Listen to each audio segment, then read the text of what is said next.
राव बीरेंद्र सिंह लोकसभा के लिए चुने गए, लिहाजा जब कोई शख्स एक साथ दो सदनों में हो तो उसको एक सदन से इस्तीफा देना पड़ता है, तो उन्होंने विधानसभा से इस्तीफा दे दिया और अटेली विधानसभा क्षेत्र जहां से वो चुने गए थे वहां से उन्होंने रिजाइन कर दिया। जब उन्होंने रिजाइन किया अटेली से, तो लिहाजा सीधी सी बात है कि वहां उपचुनाव हुआ और उस उपचुनाव में वो उपचुनाव हुआ 25 मई 1980 को। 25 मई 1980 को उपचुनाव हुआ।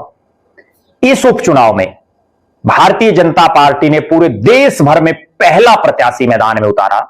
नाम राव मुरलीधर पटवारी, नसीबपुर गांव के। उन्होंने चुनाव लड़ा। यह चुनाव जीते बंसी सिंह।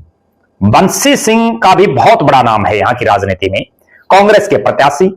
2 नंबर पर यहां से रहे राव लक्ष्मी नारायण, जो जनता पार्टी के प्रत्याशी थे। राव लक्ष्मी नारायण कुक्षी गांव के हैं, बाद में वो परिवहन मंत्री भी बने चौधरी देवीलाल की सरकार में।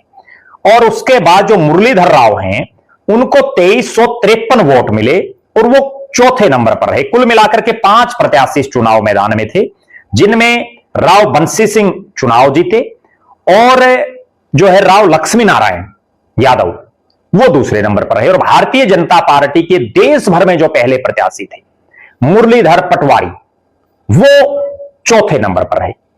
अब मैं आपको सिलसिलेवार कुछ एक बातें बताता हूं जो बड़ी रोचक हैं और हमने भी बहुत अध्ययन करके, बहुत लोगों से उस इलाके में पता करके और वहां के पूर्व विधायक से भी हमने बात की।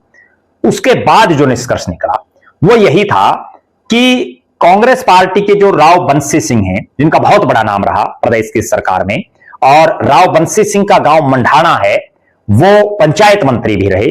उनके बेटे राव नरेंद्र सिंह वो भी मंत्री रहे।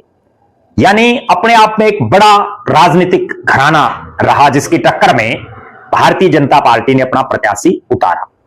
चुनाव लड़ने से पहले वो राजस्व विभाग में पटवारी के पद पर कार्यरत थे और उससे पहले भारतीय जनता पार्टी का तो कहीं कुछ था ही नहीं, क्योंकि बीजेपी तो बिल्कुल कुछ ही रोज पहले बनी थी। हां, जनसंघ का अपना एक बड़ा दौर था और वो जो नसीबपुर गांव है वो भी बड़ा ऐतिहासिक गांव है। अगर हम बात करें मुरलीधर पटवारी की, तो उनका भी बीजेपी के साथ एक विशेष लगाव रहा, जिसकी वजह से भारतीय जनता पार्टी ने उनको 1980 में पहला चुनाव कमल के फूल पर लड़ा और उसकी टिकट राव मुरलीधर पटवारी नसीबपुर को मिली।